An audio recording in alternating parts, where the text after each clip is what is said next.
Welcome back, everyone. Today, we're diving into a shocking story from Kentucky that has sent ripples through the local community and raised serious questions about law enforcement accountability.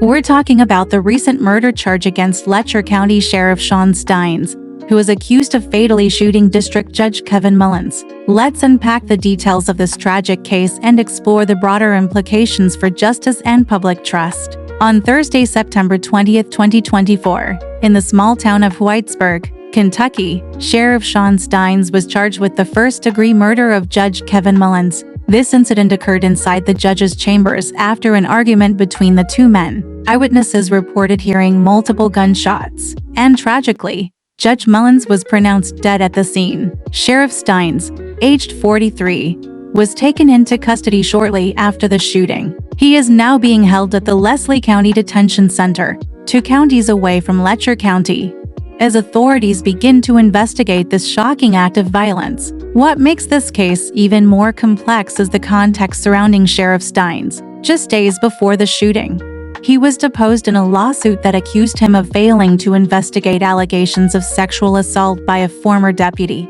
Ben Fields. The lawsuit was filed by 2 women who alleged that Fields had coerced them into sexual acts while they were under house arrest. These serious claims detail how Fields allegedly used his authority to exploit vulnerable women, threatening them with jail time if they did not comply. The lawsuit accuses Sheriff Stines of deliberate indifference for not adequately training or supervising his deputy. This raises important questions about oversight and accountability within local law enforcement. The allegations in the lawsuit are particularly disturbing. One of the women claimed that Fields forced her to have sex in the same judge's chambers where the shooting later took place. This adds an eerie layer to the entire situation, suggesting a toxic environment where abuse of power went unchecked. Ben Fields had already pleaded guilty earlier this year to raping a female prisoner while she was on home incarceration. He received a sentence of 6 months in jail followed by 6.5 years on probation. The allegations surrounding him highlight systemic failures in the justice system,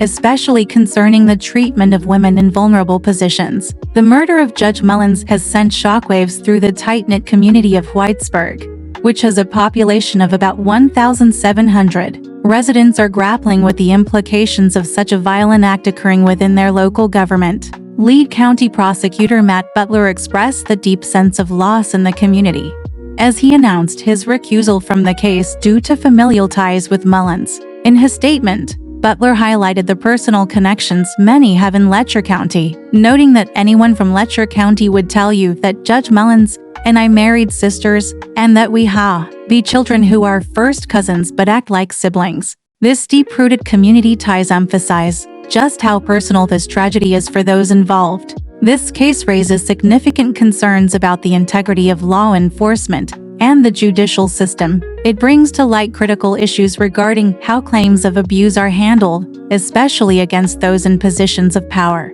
In a time when public trust in law enforcement is being questioned nationwide, stories like this remind us that accountability is crucial. The allegations against Sheriff Stines highlight a troubling pattern of behavior that, if left unchecked, can lead to catastrophic consequences. As this case unfolds, the community and the nation will be watching closely. The internal review of Sheriff Stines' actions and the response to the allegations against his former deputy will be critical in restoring faith in local law enforcement. The investigation will likely prompt discussions about necessary reforms in how police departments oversee their officers, particularly regarding issues of sexual misconduct and the treatment of vulnerable populations. Thanks for joining us today as we explored this complex and tragic case. It's a stark reminder of the importance of accountability within our institutions. We'll continue to follow this story as it develops, so be sure to subscribe for updates. Leave your thoughts in the comments below. What do you think should happen next? How can communities work towards ensuring accountability and justice? See you next time.